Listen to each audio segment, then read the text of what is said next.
কিরে দাদু মাথা ঢোকাসকে তুই কি বাবু? আরে ভাই, আমি যে কি ভাবি আমি নিজেই জানি না।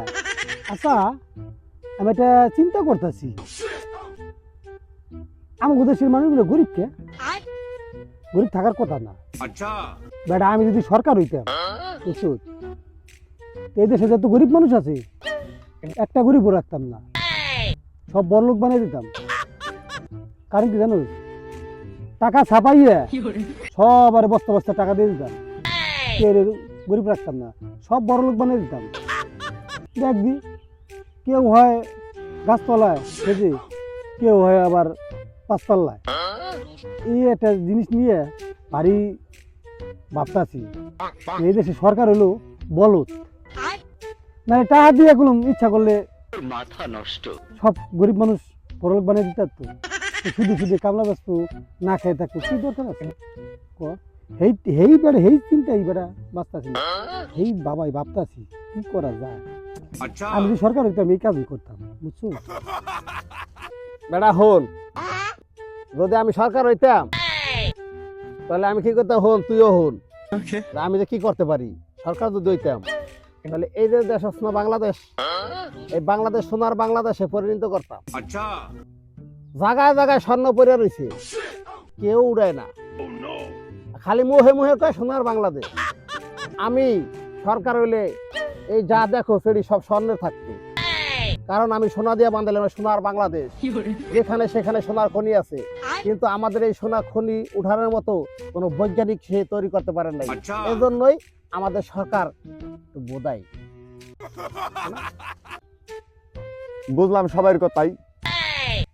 আমি যদি সরকার হইতাম ভাই, তাহলে বুঝছেননি আমি কি করতাম।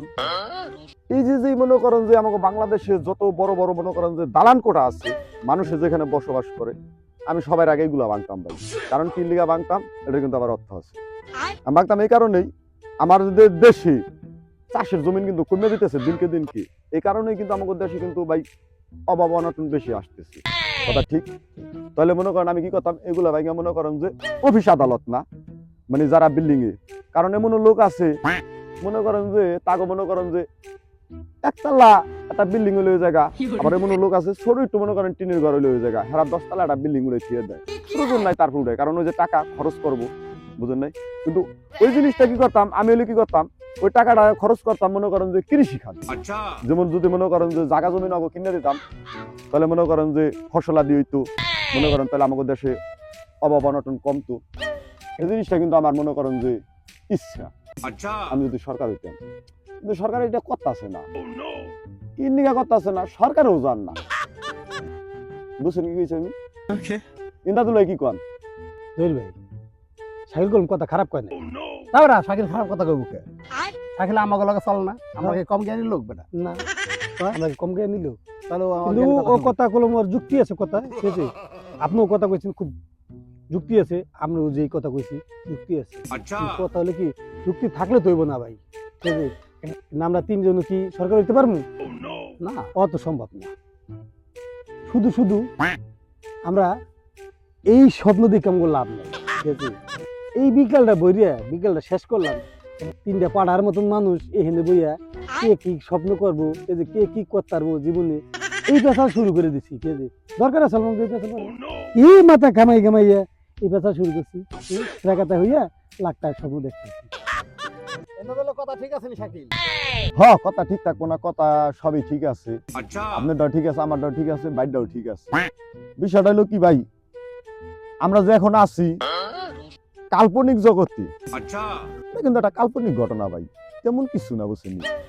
এটা আমরা আসলে হইতে পারবো না, কোনোদিনও সম্ভব না, বুঝছেন। আবার আল্লাহ যদি চায় তাহলে বুঝেন নাই, আল্লাহ পারেন এমন কোনো জিনিস নাই। বিষয়টা হয়েছে কি, লন জায়গা আছে একটা কাল্পনিক জগতে, লন আমরা তো বাসায় জগতের লোক, এর লিগে স্বপ্নে বাসা।